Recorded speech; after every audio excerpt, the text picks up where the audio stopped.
Codex lore. It's not old lore today, it's actually from the 9th edition Codex Dark Angels supplement.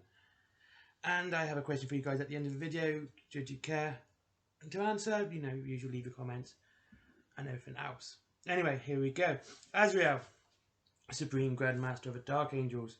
Azrael is arguably the greatest to ever hold the title of Supreme Grand Master.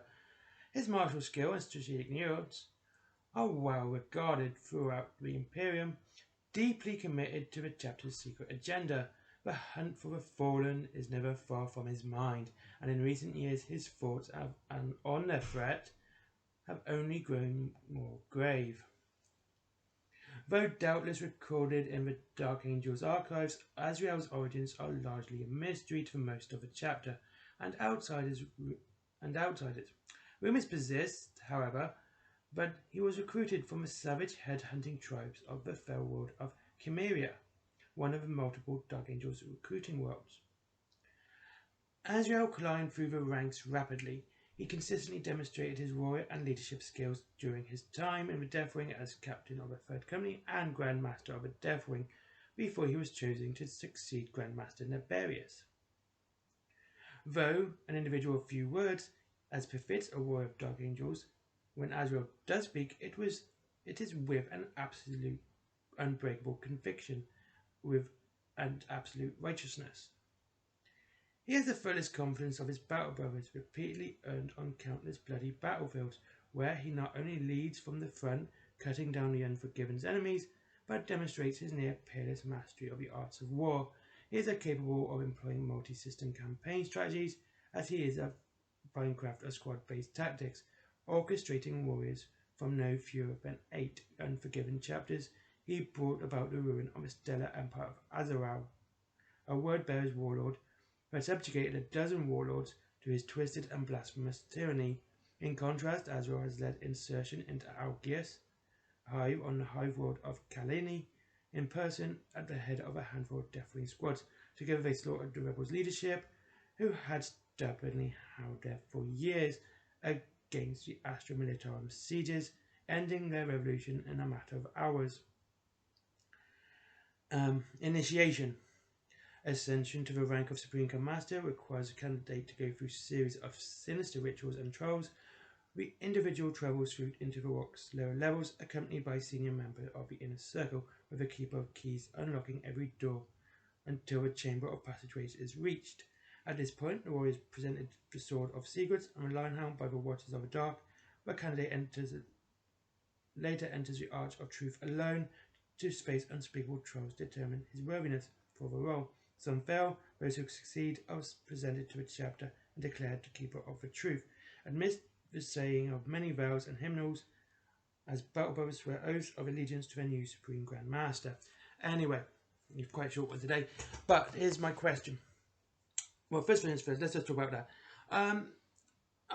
This is literally one of the reasons I love the Dark Angels so much, is that they are, you know, that secretist monasteric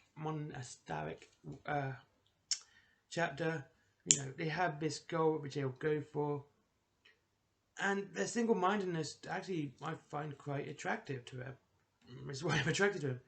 Where you have many who will, you know, like salamanders, who will go out of the way to save Imperial citizens, or the Space Wolves who are proudful according to the Dark Angel Codex, new one at least. Yeah, read it. It's actually quite funny. It's got some funny little bits of lore in there, which made me chuckle. But Azrael,